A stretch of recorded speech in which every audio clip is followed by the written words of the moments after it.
much to my surprise, Cinderella 3 is an absolute delight. I watched the second film a good number of years ago, maybe 10 or so years ago now. And I never watched the third one, which was released in 2007, because the second one just wasn't very good. But with Disney Plus offering a lot of these films for streaming, I thought I'd give it a go, and I'm really, really pleasantly surprised. So much so, it may be one of my favourite Disney animation sequels. Granted, most of the sequels are not that good, but A Twist in Time, which is the third film's full title, is great, and the premise is so exciting. So the description from IMDb is as follows. When Lady Tremaine steals the fairy godmother's wand and changes history, it's up to Cinderella and her mouse friends to restore the timeline and reclaim her prince. So this is initially set about a year after Cinderella and the prince get married. And I will say you do not need to have watched the second film to be able to watch this, because this one just jumps straight back to towards the end of the first Cinderella film, where they are trying to find somebody who fits the glass slipper that Cinderella left behind at the ball. So the second film you can completely ignore, but I'd still say give it a go just in case you might like it. But with this film, we do go back in time to that point where they're trying to find somebody to fit the slipper.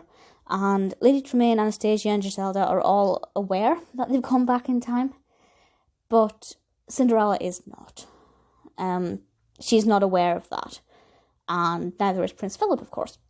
Prince Charming even, and that's something that I liked because it gave us various different perspectives. It wasn't everybody thinking the same thing, and I have to say I really liked something that they did very early on. So the shoe ended up fitting Anastasia, and Anastasia now thinks she's going to end up marrying the prince. Cinderella, unaware that they've used magic to go back in time, has to try and get the prince to realise that it was her. So there's a lot at stake, and because Cinderella is not fully aware of the situation, it's going to be a difficult task. But what I loved is that when they were trying on the slipper, during those scenes, several people at several points in the film did mention the fact that there would be many women in the kingdom who fit a size 4.5 shoe. Not just Cinderella. So that's something that kind of amused me and just made me laugh quite a little bit. And, it's never been addressed before.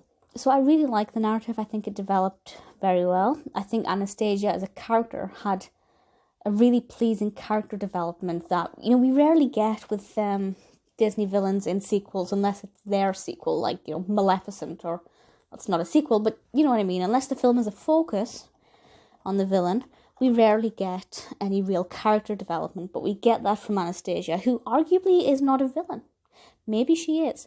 But I do know that when I watch Cinderella again, which I will not do for a long time because I actually don't like it that much, I will look at Anastasia in a different way. And I think that proves that this film is quite a powerful film and it's done a good job.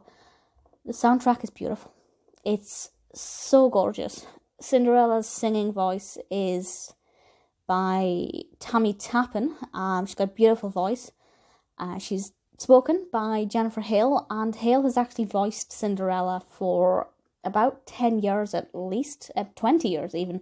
I think since about 2001 she's done things like House of Mouse and Wreck-It Ralph, and basically anytime Disney has an animated Cinderella they call upon Jennifer Hale, and I think she's got the nuances and the intonations for Cinderella spot on. Something else that I feel like they got spot on is the animation style. It feels like we're watching the original film when it goes back. I don't know how many scenes they just duplicated, but there are a lot of differences in terms of the locations and things. And apart from when Cinderella tries on a dress at one point, I didn't personally identify any scenes that were carbon copies of the original. But the animation still looks and feels the same, and that's obviously really important. There isn't anything about this film that I don't like. I can't find anything that didn't work. And that's really surprising, because as I said, the second film was just not great, to be polite about it. But actually, this one is really good fun and one that I really enjoyed, and I would definitely recommend it. As I said, you don't need to watch the second one because of the timeline of this film.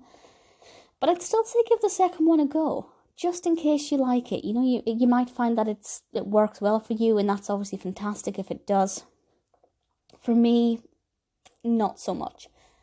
But this one, Cinderella 3, A Twist in Time, is a lot of fun. It's directed by Frank Nissen. Great characters, great development, great narrative, beautiful animation, fabulous soundtrack. I truly adored it. Currently on Disney Plus. Absolutely worth watching.